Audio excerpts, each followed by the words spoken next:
Hi everyone, it's Agnes coming to you with the project that I've actually done with you live, but I had so many questions about it, so I decided to make the video that you're going to have a better view. So as you can see is I'm creating a little loop, and then I'm just chaining my yarn through each of the loops, and this is super easy. And that what I'm doing right now, it calls hand knitting.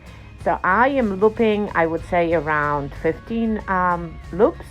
It all depends on how big of a bunny you wanted to make. But our goal is to create the rectangular shape piece. Okay, so our chain is done, and now it's time to begin to knit, finger knit.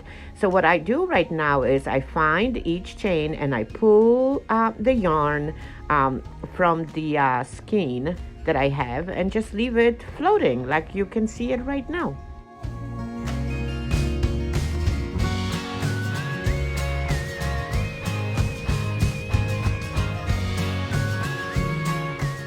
As you can see is it takes a little while, even though I fast forward, I speed up the video, not fast forward.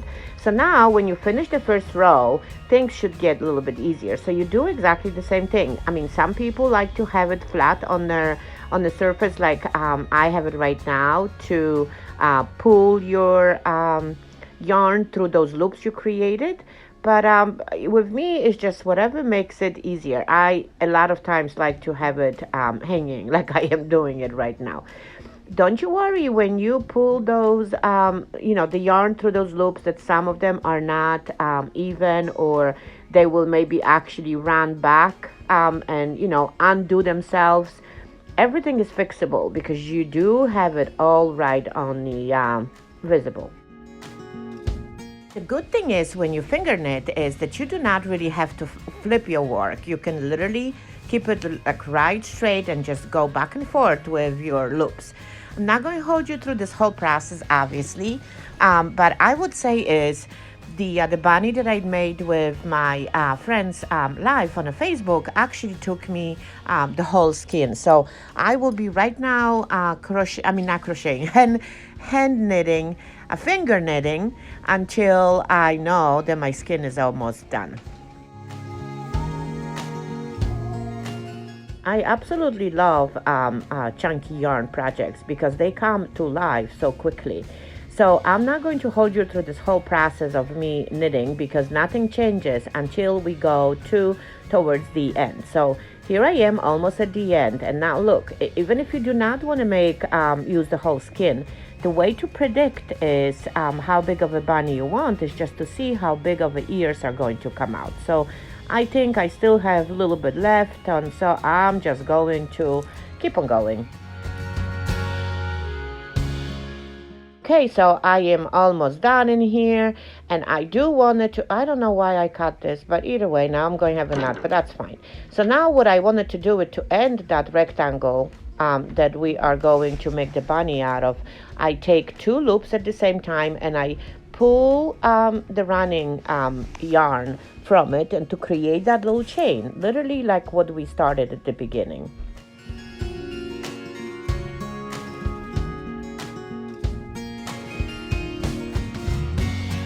It's looking pretty good. I'm so happy. Cannot wait to form the bunny out of it.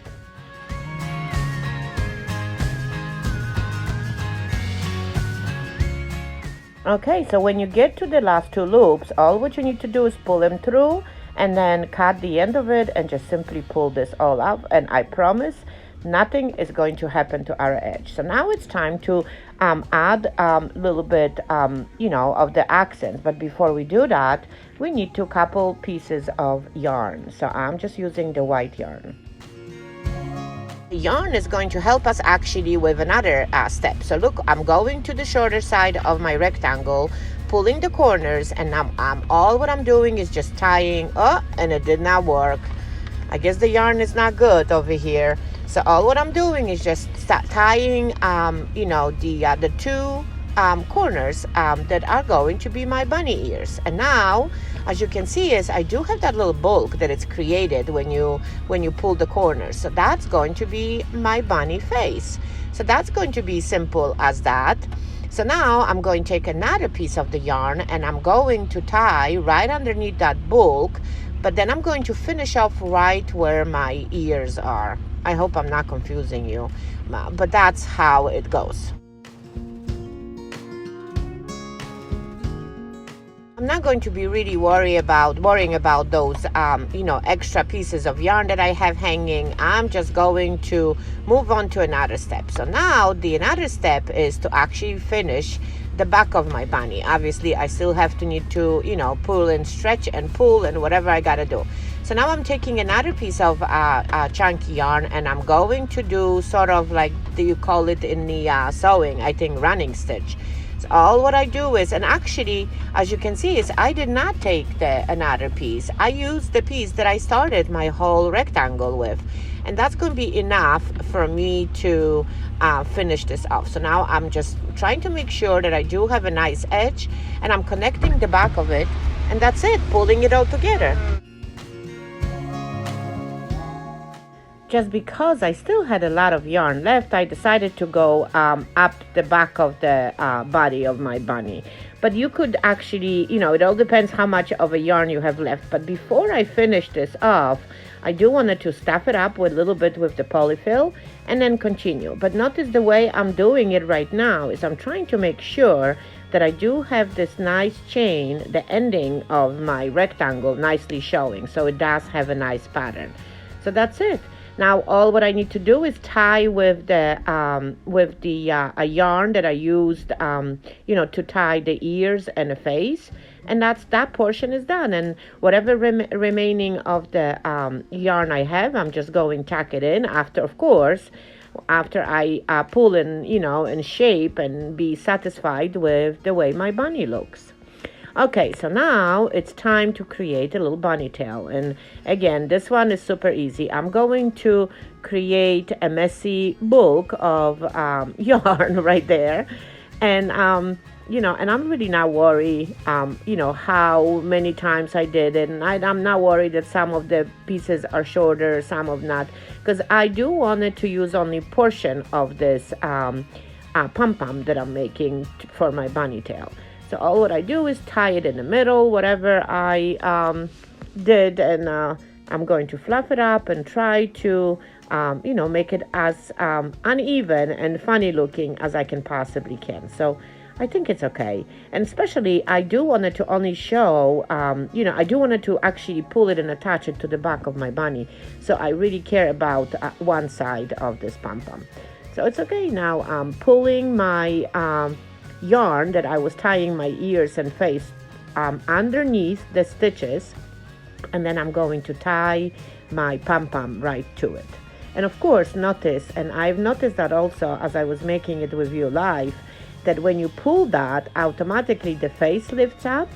So it's actually a pretty good feature over here.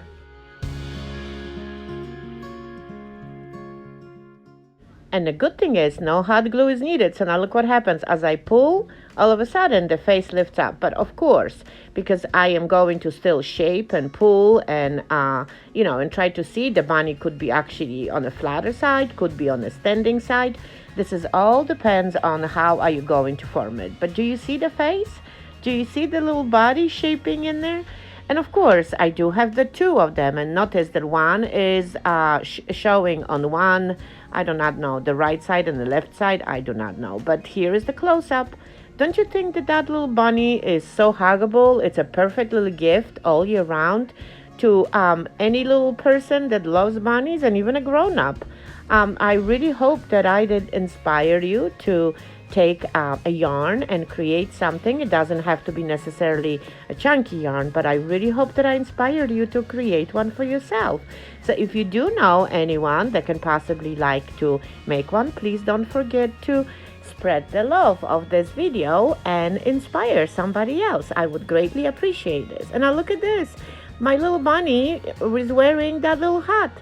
Again, thanks for watching, and I hope to talk to you later. Bye.